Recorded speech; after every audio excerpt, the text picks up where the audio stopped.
মৰমৰ ছাত্ৰ-ছাত্ৰী, আজি অনুশীলনী 3A অংকসমূহ কৰোঁ আহা। তলৰ কোনবোৰ এটা চলকযুক্ত ৰৈখিক সমীকৰণ লিখা। ইয়াত কথাটো মন কৰিবা যে এই সমীকৰণকেইটা ৰৈখিক হ'ব লাগিব আৰু এটা চলকযুক্ত হ'ব লাগিব। চলকো থাকিব লাগিব আৰু সমীকৰণো এটাই অৰ্থাৎ ৰৈখিক হ'ব লাগিব। এটা চলকযুক্ত অৰ্থাৎ যিবোৰ সমীকৰণত এটা চলক থাকে সেইবোৰক কোৱা হ'ব একক চলকযুক্ত সমীকৰণ। ধৰা একক চলক x হ'ব পাৰে, a হ'ব পাৰে,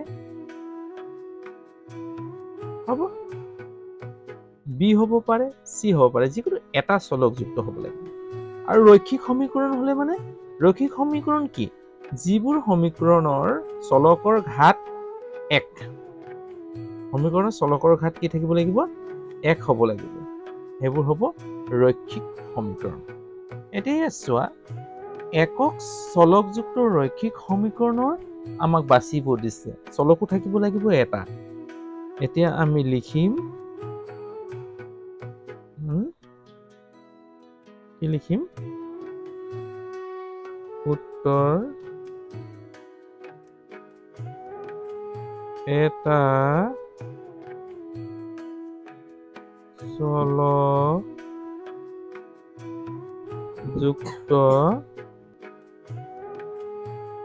ৰৈখিক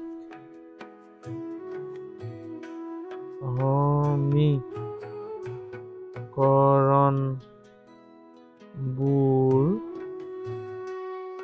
হ'ল। এটা চলকযুক্ত ৰৈখিক সমীকৰণবোৰ হ'ল। এতিয়া চোৱা, 1 নম্বৰটো হয় না নহয়? এতিয়া চোৱা, 1 নম্বৰটো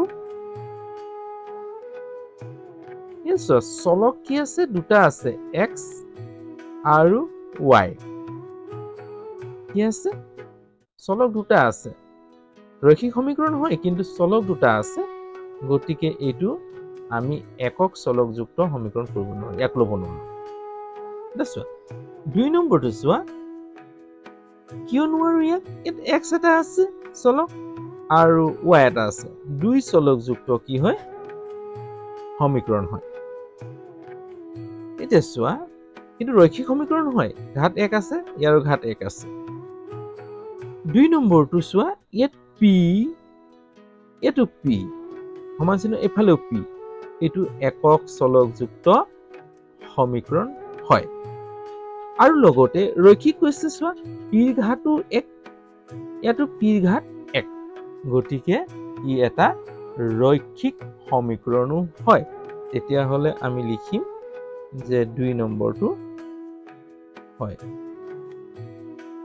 2/p minus 6, 3 equal 7 minus p/4 হ'ব।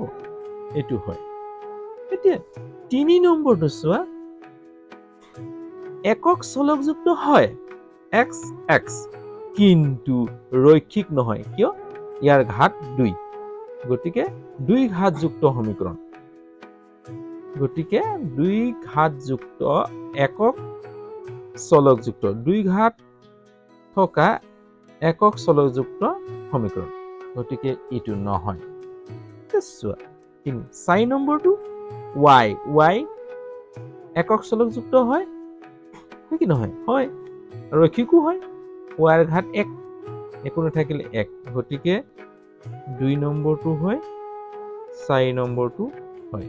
4 নম্বৰটো লিখিব পাৰো আমি y/7 হ'ল।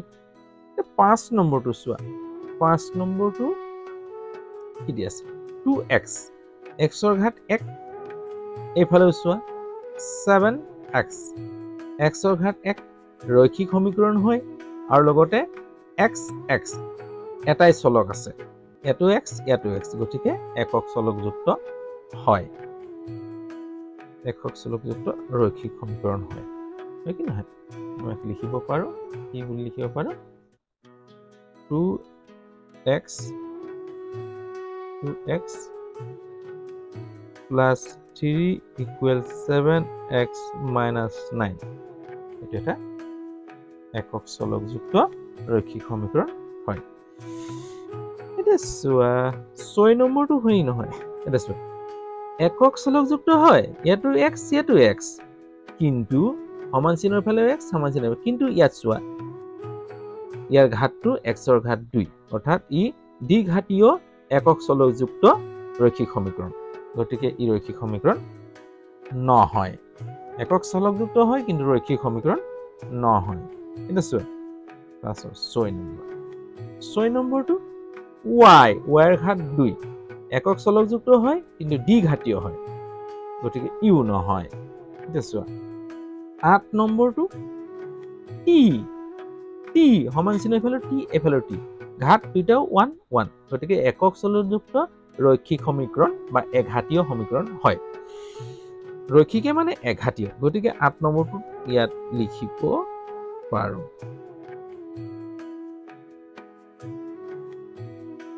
t by 2 plus 9 equal 2t plus 5 এটো হয় এটা হেখৰটো চাও 9 নম্বৰটো p q r এটা চোৱা এটো তিনিটা চলযুক্ত ৰৈখিক সমীকৰণ ঘাত ৰৈখিক কিয় হয় যে প্ৰত্যেকৰে ঘাতটো 1 মানে এঘাতীয় গতিকে ই তিনি চলযুক্ত হয় ৰৈখিক সমীকৰণ নহয় অৰ্থাৎ ৰৈখিক সমীকৰণ হয় কিন্তু তিনিটা চলযুক্ত এটো ইয়াছৱা 10 নম্বৰটো x/2 সমান চিহ্নৰ এইফালে চলকটো চাম আমি সংখ্যা নাচাম চলক x এইফালেও কি আছে x ইয়াৰ ঘাতটো 1 ইয়াৰ ঘাতটো 1 তাৰ মানে ৰৈখিক সমীকৰণো হয় আৰু একক চলকযুক্তও হয় অৰ্থাৎ একক চলকযুক্ত ৰৈখিক সমীকৰণ তেনে আমি 10 নম্বৰটো লিখিব পাৰো দেই তেতিয়া আমি কি পালো 10 নম্বৰটো ৰৈখিক একক চলকযুক্ত ৰৈখিক সমীকৰণ হয়